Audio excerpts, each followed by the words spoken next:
Shalom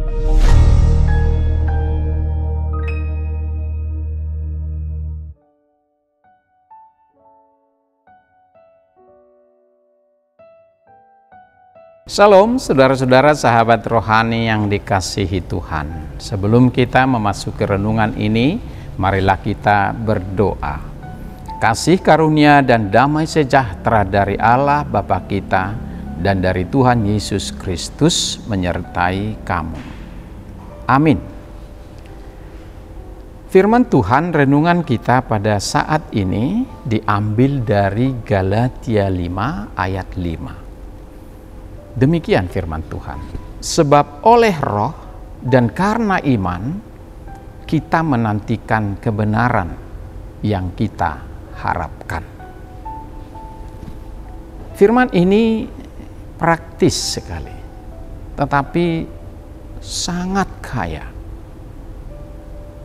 Menanti kebenaran.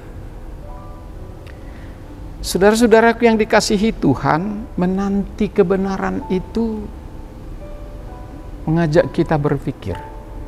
Biasanya kalau kebenaran itu harus dikerjakan, ya, harus diusahakan supaya terjadi.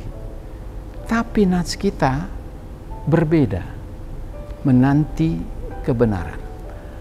Sedikit ilustrasi, akhir-akhir ini 2-3 hari yang lalu kita menyaksikan di Senayan sana, bahkan di seluruh kota di Indonesia ada beberapa kota sedang melaksanakan unjuk rasa. Unjuk rasa dari para pemerhati di Republik ini, baik mahasiswa dan para dosen dan juga pakar-pakar ahli untuk menuntut kebenaran.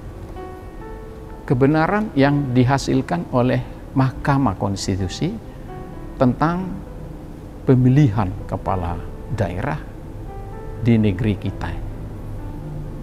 Sangat banyak orangnya. Sangat menegangkan. Artinya apa? Menanti kebenaran itu adalah sebuah perjuangan yang terus-menerus supaya kebenaran itu nyata dan terjadi. Inilah harapan semua orang. Kebenaran harus terjadi. Nah, ilustrasi yang sederhana ini bisa kita terapkan juga dalam kehidupan rohani kita. Sahabat rohani yang dikasihi Tuhan Yesus Kristus, dalam Galatia 5, Paulus dengan tegas dan keras menolak gagasan bahwa manusia dapat dibenarkan di hadapan Tuhan dengan menaati hukum Taurat. Ini salah satu yang berulang-ulang ditegaskan oleh Rasul Paulus.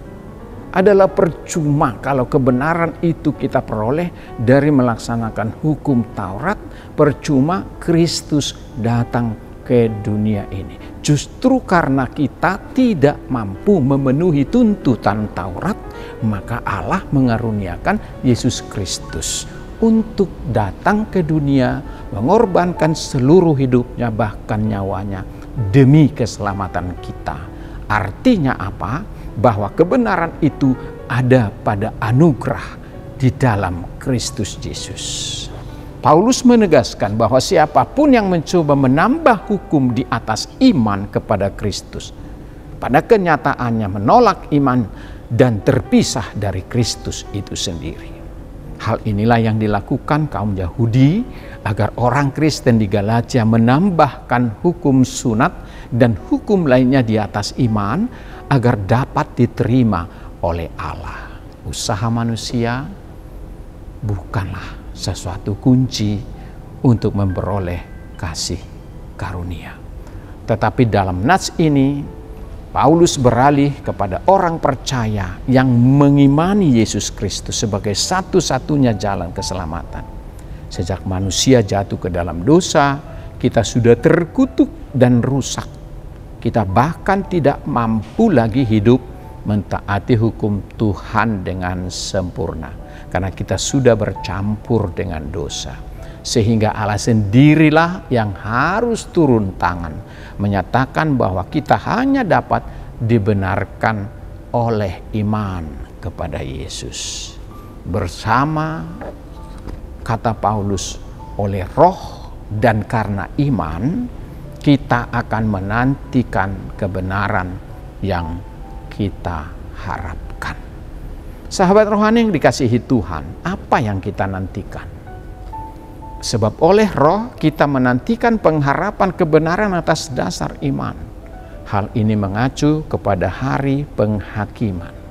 Sampai tiba kepada hari itu, kita sedang dalam masa penantian. Dan di masa penantian ini banyak cobaan yang harus kita hadapi. Semua harapan kita hanya ada pada satu pribadi, yaitu kebenaran itu sendiri. Tanpa iman, tanpa perbuatan adalah mati. Selama kita menanti, kita harus memiliki iman yang hidup. Sehingga kita oleh Roh Kudus disanggupkan melakukan kehendak Tuhan serta berbuat baik dalam kekudusan dan kerendahan hati. Bukan demi dan untuk diselamatkan, tapi karena sudah diselamatkan. Sahabat rohani yang dikasihi Tuhan Yesus Kristus, marilah kita renungkan apakah kita telah bersiap-siap di dalam iman kita dengan tuntunan Roh Kudus, kerendahan hati untuk perbuatan-perbuatan yang menyenangkan hati Tuhan, sembari menantikan kebenaran itu nyata di dalam hidup kita sebagaimana Kristus nanti akan datang. Sahabat rohani yang dikasihi Tuhan Yesus, marilah kita merenungkan apakah kita masih memiliki kesombongan, masihkah kita memiliki kekhawatiran terhadap kebenaran itu sendiri. Waspadalah dengan sikap yang satu ini, jangan-jangan kita sudah mulai sombong dengan pelayanan yang kita lakukan. Sebab kesombongan adalah akar dari segala dosa. Ada seorang pria di Inggris yang menaruh mobil Rolls Royce-nya di atas kapal dan pergi ke benua lain untuk berlibur.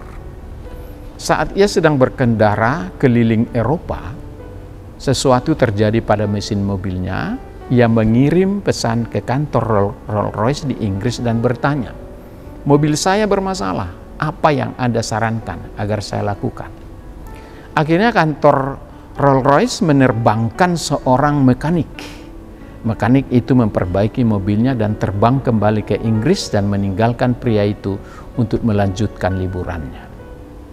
Ia kemudian bertanya-tanya, berapa biaya yang harus saya keluarkan ya? Jadi saat kembali ke Inggris, ia mengirimkan email kepada perusahaan dan menanyakan berapa banyak tagihan yang ia terima. Lalu ia terkejut ketika menerima balasan yang berbunyi, "Yang terhormat, tidak ada catatan di arsip kami bahwa ada yang salah dengan Rolls Royce." Inilah pembenaran. Sahabat rohani yang baik hati, adalah sulit untuk membawa hati yang sombong untuk masuk ke dalam kebenaran Kristus. Paulus menyadari betul bahwa dengan membanggakan diri tidak akan membuat diri kita menjadi lebih baik. Sebaliknya dia mengungkapkan kekurangannya, karena dengan kejujuran Tuhan menunjukkan kuasa-Nya dan memberkati setiap pelayan-pelayannya.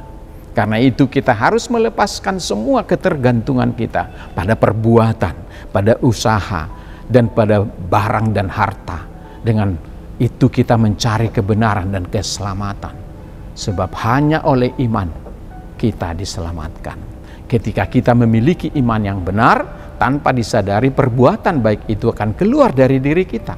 Dan inilah buah dari iman yang benar. Pesan renungan bagi kita saat ini, Paulus menghimbau kita semua, terutama jemaat di Galatia, untuk kembali ke ajaran Alkitab, kembali ke Injil. Sudahkah selama ini kita punya iman yang benar di hadapan Tuhan? Jangan anggarkan perbuatanmu sebaik apapun, tetapi imanmu akan mengeluarkan semua perbuatanmu untuk kamu tidak menjadi sombong. Menerima anugerah berarti mengaku ketidakberdayaan kita tanpa Kristus. Allah telah memerdekakan kita dari tuntutan Taurat agar kita dengan kasih memuliakan Tuhan serta memberkati sesama manusia. Tuhan memberkati kita. Amin. Mari kita berdoa. Terima kasih Allah Bapa di surga atas firman-Mu yang telah menyapa kami pada saat ini. Di dalam iman dan roh, kami menantikan kebenaran. Kebenaran itu berwujud pribadi yang semuanya sempurna di dalam diri Yesus Kristus. Kami tidak ada yang benar, tidak ada yang sempurna. Tapi Yesus adalah satu-satunya yang sempurna. Karena dialah jalan, kebenaran, dan hidup. Tanpa Dia tidak ada yang sampai kepada Bapa. Biarlah kebenaran atau Yesus itu selalu menjadi harapan dan penantian kami, sehingga olehnya kami dibimbing untuk melaksanakan aktivitas kami sebagai wujud dari iman kami kepadanya, yaitu berbuat cinta kasih dan selalu hadir untuk menjadi berkat bagi banyak orang. Terima kasih Tuhan, kebenaran Tuhan akan nyata pada setiap waktu jika kami selalu bergantung pada Tuhan saja. Baik di tengah-tengah keluarga kami, di tengah-tengah komunitas kami, di tengah gereja kami, di tempat pekerjaan kami. Jika kami bergantung pada Tuhan sebagai kebenaran, maka kami percaya kami akan menerimanya dengan sungguh-sungguh. Bapa Surgawi berkati kami hari ini dan seluruh aktivitas keluarga, berkati anak-anak, cucu, dan juga kekasih-kekasih kami. Berikan kami kebutuhan sehari-hari dan hasil yang menyenangkan, dan ajar kami memakai untuk kemuliaan nama Tuhan. Bila ada orang sakit di tengah kami, sembuhkan. Bila lemah, kuatkan. Dan bila kekurangan dan miskin, ulurkan tanganmu untuk menyembuh, memberikan makanan dan minuman. Berkati anak-anak kami dalam pendidikannya, dalam pekerjaannya, dalam rumah tangganya, dalam perjodohannya, juga dalam pekerjaannya. Ampuni segala dosa kami. Dalam nama Yesus Kristus kami berdoa. Amin.